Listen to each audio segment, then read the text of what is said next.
Hi everyone, welcome back to my channel. Today I'm going to be sharing with you guys my chicken cutlet recipe. Prior to shooting this, I did already tenderize and pound out my chicken. I do have in my chicken piccata video how I did that. I'll tag that for you guys down below if you want to see the process. But here I have some boneless, skinless chicken breasts that I've already pounded out and tenderized. Going along with that, we have 5 eggs.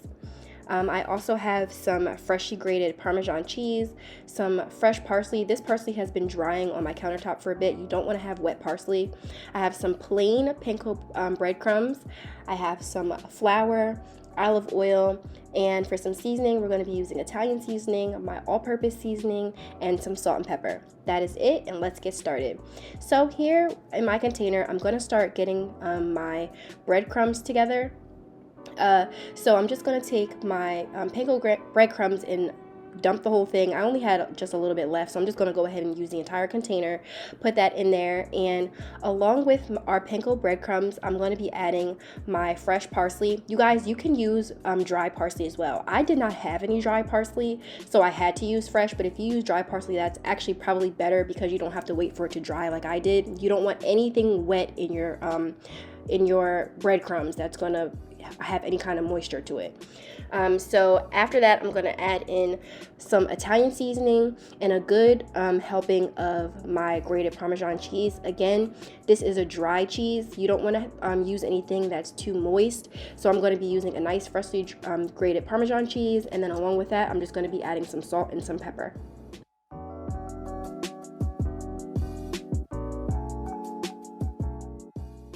So after I add all of those ingredients into those breadcrumbs, I'm just going to give that a good mix. You just want to make sure everything is nice and evenly distributed together, blend it up real nice because we're going to be using this to coat our chicken.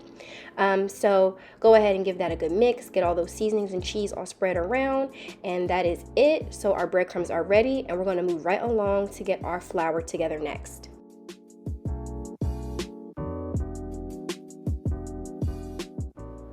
So in another dish, I'm going to be adding my flour. I honestly don't know how much flour I added, just maybe 6 or 7 tablespoons of flour, just enough to coat all the chicken. You don't have to use a ton because flour sticks to just about everything, and you can use a very small amount and it stretches and goes a long way. So I thought that was good. I think that was maybe 6 tablespoons. I don't know.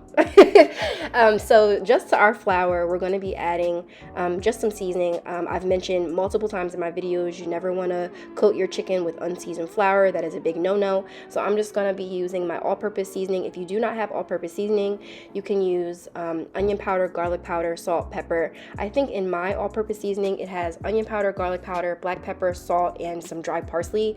So a really good mix of some different seasonings, and that's going to be very nice for our flour. So our flour is ready. We're going to set that to the side, and we're going to move right on along. So in another dish, I'm going to go ahead and crack my eggs. I am using 5 eggs.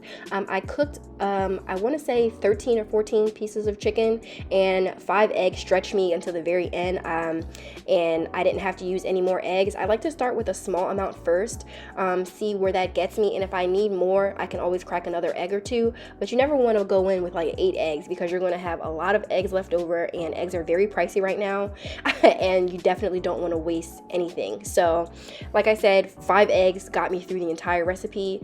Depending on how many pieces of chicken you guys are cooking, you might be able to get away with 3 or 4. So I'm just going to take my fork, you can use a whisk as well, and we're going to beat these eggs up and make sure they're really whipped up together before we move on.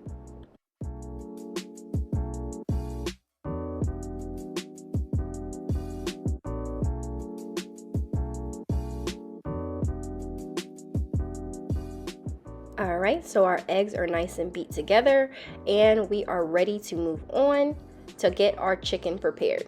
So this next step, I like to kind of set up an assembly line, if you will. I do chicken, then flour, then egg, then breadcrumb, kind of all in a row. So the first thing that we're going to do, we're going to grab our first piece of chicken. We're going to put that in our dredge, which is our flour.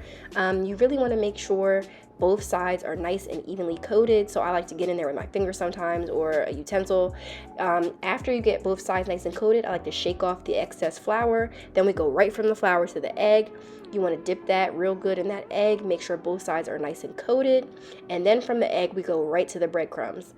So that's why I have it kind of set up here, so I can go from one to the other without having a big mess everywhere. This does get a little bit messy just on your fingers, but it's no big deal. You can just wash your hands when you're done.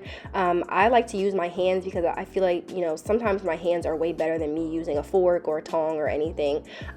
So I'm going in with my hands, and I'm just going to grab a nice handful of that breading, and I'm going to just make sure that there are no bald spots on that chicken. And once both sides are coated to my liking, I'm going to set it to the side and place that on my foil. You guys can place your chicken when it's done on wax paper or a dish or whatever you have. So again, I'm going to go in with a piece of chicken, get that coated in our dredge on both sides, real good, real nice. As you can see, I'm using my hands. Sometimes, like I said, the utensils just kind of slow me down.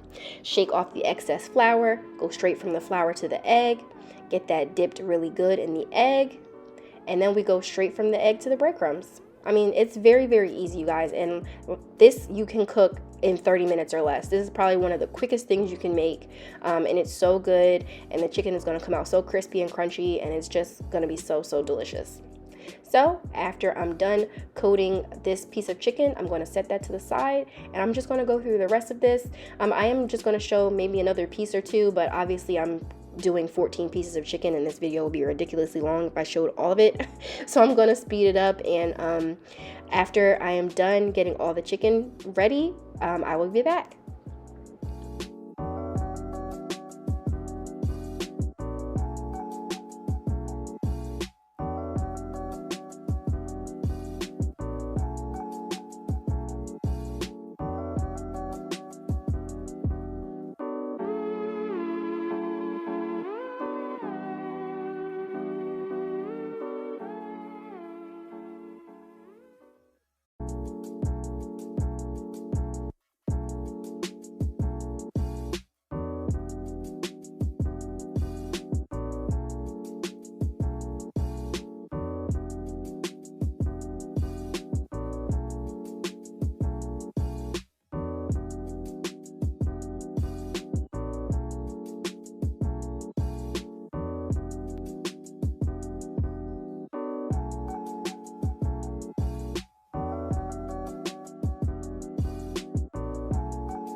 Alrighty, so as you can see, all of my chicken has been done.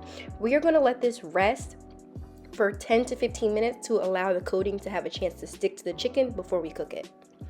After 10 to 15 minutes, we're going to come over to our stove.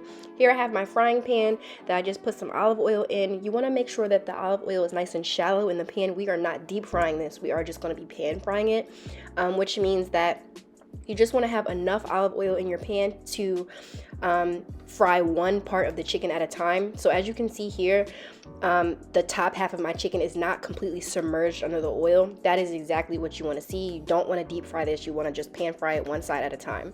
So my stove right now is about a 6.5. You want to have it on a medium-high heat. You don't want it to be too hot because you don't want the oil to burn, but you want it to be hot enough to where the oil is nice and hot where it can fry the chicken immediately. So as you saw, the second I put that chicken in, it started to fry. If you start putting that chicken in and it is not frying, it is not hot enough, and take it back out. So as you can see here, the edges of my chicken are brown. That means it is ready to be flipped. So you really just want to make sure you eye this. We only cook this for about 5 to 6 minutes per side because they are very, very thin pieces of chicken, and we don't want to overcook them and make the chicken dry. So you just want to pay attention to what the edges look like. So if you see that the edges on the bottom are starting to look brown, that's your cue to go ahead and flip it and cook the other side for another 5 to 6 minutes. So that is pretty much it, you guys. I'm going to go through here and show you how I cook some of these pieces of chicken, and yeah. Alright, after another 5 to 6 minutes on the other side, look how golden and crispy that looks. That means it is done. We are going to go ahead and set that aside. I have a dish on the side that is lined with paper towel. You want to just put some paper towel down to make sure that It catches any leftover oil that might be on the chicken. And then after that, I'm going to get some more pieces and put that in the pan and do this process all over again. That is so simple. That is literally it. Very, very quick and easy instructions. And you get a beautiful, beautiful meal at the end. So as you see me doing here, I'm going to place another 2 pieces in there, fry one side. You see those nice crispy golden brown edges. That means it's time to flip. We're going to go ahead and flip that and cook the other side. So I'm going to go ahead and go through all these pieces, and I will be back after all of my chicken is nice and cooked up.